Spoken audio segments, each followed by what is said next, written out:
যাত্রীবাহী বাসের সাথে ট্রেনের ভয়াবহ সংঘর্ষ। ঝরে যায় বাসে ঘুমিয়ে থাকা 12টি তাজা প্রাণ। এ যেন এক হৃদয় বিদারক দৃশ্য। রাত ৩টা, বাসে গভীর ঘুমে যাত্রীরা। ঈদের আনন্দ ভাগাভাগি করতে প্রিয়জনদের কাছে ফিরছিলেন সবাই, কিন্তু কে জানতো এটাই হবে তাদের জীবনের শেষ যাত্রা। ছুটে চলা ট্রেনের ধাক্কায় একই পরিবারের মা ও 2 মেয়ে সহ অজান্তেই মৃত্যুর ফাঁদে চলে যায় 12টি তাজা প্রাণ।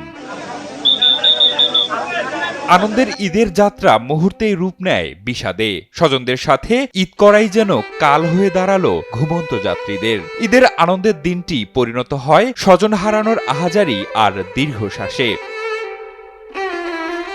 প্রত্যক্ষদর্শী এবং ট্রেনের যাত্রীরা জানান, যাত্রীবাহী একটি বাস লেভেল ক্রসিং পারাপারের সময় চলন্ত ট্রেনের সাথে সংঘর্ষ হয়। এতে ট্রেনের ধাক্কায় ইঞ্জিনের সাথে বাসটি আটকে থাকে এবং প্রায় 1 কিলোমিটার দূর পর্যন্ত বাসটিকে টেনে হিঁচড়ে নিয়ে যায়। আর ততক্ষণে দুমড়ে মুচড়ে যায় বাসটি। ঘটনাস্থলেই মারা যায় বাসে থাকা 12 জন, আহত হন আরও অন্তত 10 জন। গত 21 মার্চ রাতে ঢাকা চট্টগ্রাম রেলপথের কুমিল্লা পদুয়ার বাজার বিশ্ব রোডে ঘটে এই মর্মান্তিক ঘটনাটি। দুর্ঘটনার খবরে ট্রেনের যাত্রীদের চিৎকারে এগিয়ে আসেন স্থানীয়রাও। আহতদের আর্তনাদ আর চিৎকারে ভারী হয়ে ওঠে আকাশ বাতাস। আমার ছোট্ট একটা বাস্তি আছে, ওর মতো বয়সের একটা মেয়ে, মানে জাস্ট ওর মাথা থেকে এখান থেকে এটা ভিতরে এগুলো বের হয়ে গেছে। ওর আম্মু মোটামুটি সুস্থ ছিল। ওর আম্মু বলতেছে যে আমার মেয়েটারে বাঁচাও, কিন্তু এখন আমরা তাকে কি করে বাঁচাবো? মেয়ে তো আগেই মারা গেল। সামনের দিকে যারা ছিল কম বেশি সবাই একদম মানে গুরুতর আহত। এখান থেকে কয়জন বাঁচে সেটা আল্লাহ মাহবুদ ভালো জানে। এখানে একটা লোক আমরা ওইখান থেকে ধরে এখান পর্যন্ত নিয়ে আসছি। হ্যাঁ, আমি যখন চেক করছি, পালস চেক করছি যে লোকটা জীবিত, কিন্তু এই যে এই অ্যাম্বুলেন্সের লেটের কারণে আমি এই যে একটু আগে হসপিটাল থেকে দেখে আসছি যে লোকটি এখন আর বেঁচে নাই, বেডে শুয়ে আছে।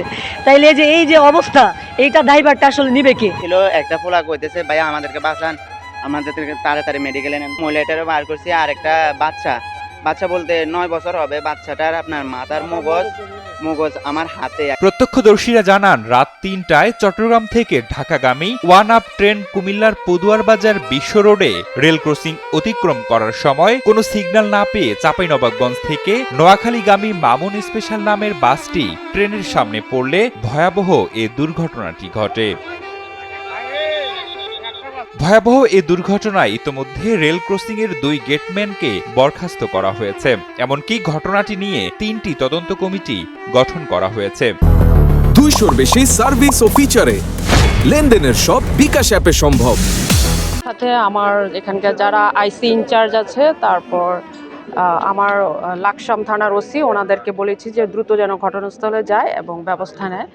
তো ওনারা এসেছে এখানে, এবং আমার কিছু অফিসার আছে আপনার কুমিল্লা মেডিকেল কলেজে, ওখানে 12 জন নিহত হয়েছে। 12 জন নিহত লাশ শনাক্ত করার কার্যক্রম আমাদের চলমান আছে।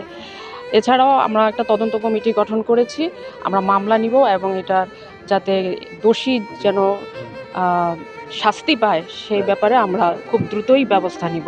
এদিকে ঘটনাস্থলটি পরিদর্শন করেছেন রেল প্রতিমন্ত্রী হাবিবুর রশিদ। এ সময় তিনি জানান, ট্রেনের সঙ্গে বাসের সংঘর্ষের ঘটনায় নিহত ব্যক্তিদের পরিবারকে 1 লাখ টাকা করে বরাদ্দ দেয়া হবে। বিভাগীয় তদন্ত কমিটি চলছে, আর যারা এই নিহত হয়েছেন তাদের পরিবারকে 1 লক্ষ টাকা করে রেল থেকে ক্ষতিপূরণ দেওয়া হচ্ছে।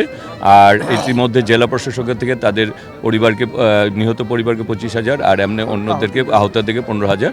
আর এছাড়া আমাদের মাননীয় প্রধানমন্ত্রী জনাব তারেক রহমান, তিনি সার্বক্ষণিক খোঁজখবর রাখছেন, এবং স্বাস্থ্যমন্ত্রীকেও নির্দেশনা দেওয়া হয়েছে যাদের চিকিৎসা প্রয়োজন, ঢাকা নিয়ে যাওয়ার প্রয়োজন হলো তাদেরকে যাতে, সেই ব্যাপারে স্বাস্থ্যমন্ত্রী আমার সাথে কথা বলছেন। আর আমরা অবশ্যই যাদের গাফিলতির কারণে এই ঘটনাটি ঘটেছে সেই ব্যাপারে আমরা সর্বোচ্চ শাস্তিমূলক ব্যবস্থা গ্রহণ করছি।